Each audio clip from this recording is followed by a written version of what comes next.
চলি যাই প্ৰভু জগন্নাথ হৰি ঘুনুসা যাত্ৰা কৰি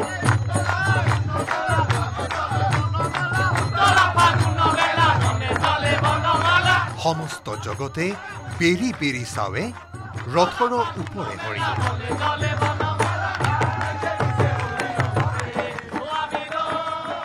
আকাশে বতাহে গুঞ্জৰিত হোলী গীতে মন প্ৰাণ ব্যাকুল কৰা বৰপেটাত আয়োজিত হল কুৱেৰী উৎসৱ।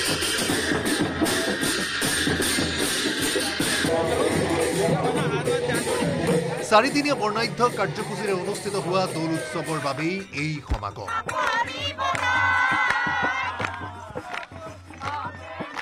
বছৰটোত মাত্ৰ এবাৰহে উলিয়াই অনা গোসাঁইক চাবলৈ এবাৰ পৰশ পাবলৈ বৰপেটা সত্ৰৰ চৌহদত জনসমুদ্ৰ।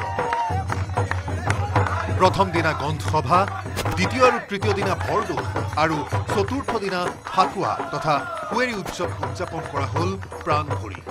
নিয়ন্তা মাধৱৰ অভয় চৰণত শৰণ লৈ ভক্তই কৰিলে প্ৰাৰ্থনা। আবিৰৰ ৰঙে সাতুৰঙি কৰিলে বৰপেটা সত্ৰৰ চৌহদ।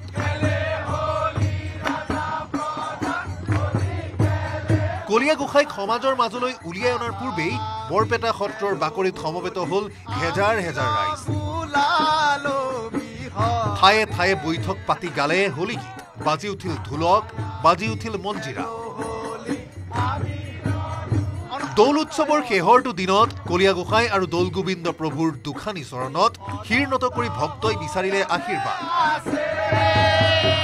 বিভিন্ন প্ৰান্তৰ পৰা আহিছে ৰাইজ। আকাশ বতাহ আবিৰময় কৰি তোলা বৰপেটা সত্ৰৰ এই শুভ অনুষ্ঠানত উপস্থিত থকা ৰাইজে ক'লে সেই ক্ষণৰ অনুভৱ। হৰিৰ নাম ল'ব লাগে, কইলা বাবাৰ নাম ল'ব লাগে আৰু বিন্দাছ চলি খেলিব লাগে, ইয়াতে কোনো ঝামেলা নাই।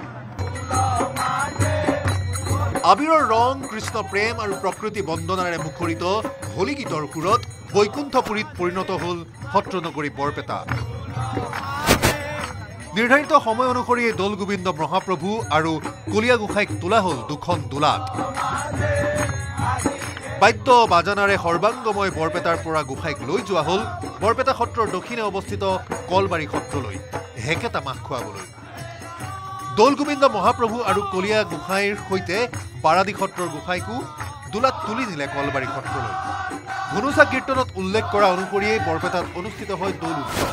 পৰম্পৰা অনুসৰি গোসাঁই আহি বৰপেটা সত্ৰৰ দালানৰ সন্মুখ পোৱাৰ সময়তে সত্ৰৰ টুপৰ চোতালত অনুষ্ঠিত হল বাঁহ ভঙা কাৰ্য। ইয়াৰ পৰম্পৰা অনুসৰিয়ে কলীয়া গোসাঁইক বাধা দিয়া হৈছে ঘুনুচাৰ ঘৰৰ পৰা অহাৰ বাবে, আৰু ইয়াত বাঁহেৰে ভেটা দিয়া হৈছে। সেই বাঁহেৰে ভেটা দিয়াৰ অন্তত বাঁহ ভাঙি এতিয়া কলীয়া গোসাঁইক লৈ অনা ভক্তসকলে প্ৰৱেশ কৰিব লাগিব।